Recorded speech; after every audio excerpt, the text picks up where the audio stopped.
when I wrote Abundance with Peter Diamandis about our ability to use technology to tackle grand global challenges, you know, the message was always like, look, what we're saying in Abundance, it's not techno-utopianism. We weren't saying, hey, technology alone is going to solve these problems. We're saying, hey, the technology is here that allows us finally to attack these challenges, but I think it's going to take the greatest cooperative effort in history to go after it.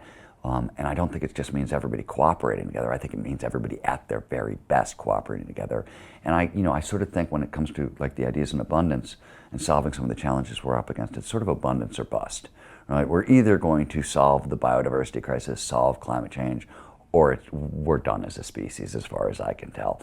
So that's if there was a mission portion of this, and I hesitate to use that word around what I do with Flow, because it's really my obsession, right? Yeah. But you believe we all should embrace flow because that's the only way we can cooperate and create this abundance. Otherwise, we're doomed. I think it's, yeah, kinda, I do. I appreciate that. Yeah, I kinda, it's not I the do. first time I've heard and, that. and the other thing that's interesting is like, you know, one of the things that's really interesting is if you look at any of the lists of 21st century skills, right, the very skills we need to thrive in the 21st century, and it's things like, it's always creativity tops everybody's list. It's number one. Cooperation, collaboration, communication, a lot of those skills.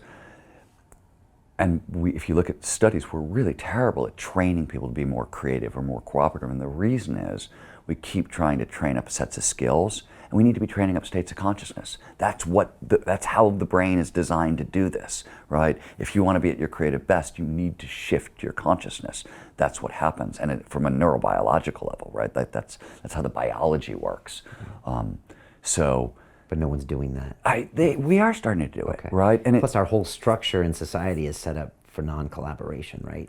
It's rewards competition. Yeah, it does reward competition everywhere. And it's interesting because, you know, evolution gave us two options, right? When faced with the threat of scarcity, which is what obviously drives all evolution, there's two options. You can compete over scarce resources, right? Which is what we've done forever, or you can cooperate and make new resources, right? Which life has done very much through the beginning. If you look at every kind of like great leap forward in the evolution of life, it's a cooperative evolution, right?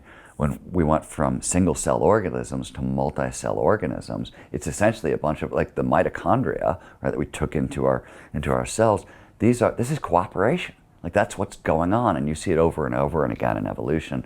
So it's interesting. Like we've opted to compete, and maybe it's because we didn't have I often say that the cooperative option isn't really that easy to get to until you start having technology. But technology is sort of a resource liberating mechanism. It takes what used to be scarce and makes it now an abundant. And we see this all the time. Think about a simple example, photographs, right? When you and I were growing up, photographs were a scarce resource. You'd go on vacation, you're like, okay, I'm gonna bring like 3 rolls of film because they're freaking expensive, and I gotta, you know, if you grew up where I grew up, you had to drive far away to get them developed and things like that, right? And now, they're abundant, right? Our problem isn't that we have a scarce resource, it's we have so many goddamn photographs, we need Instagram and things like that to sift and sort them for us, right? So it's not like our problems go away when we move from scarcity to abundance, we just face filtering problems and different kinds of issues.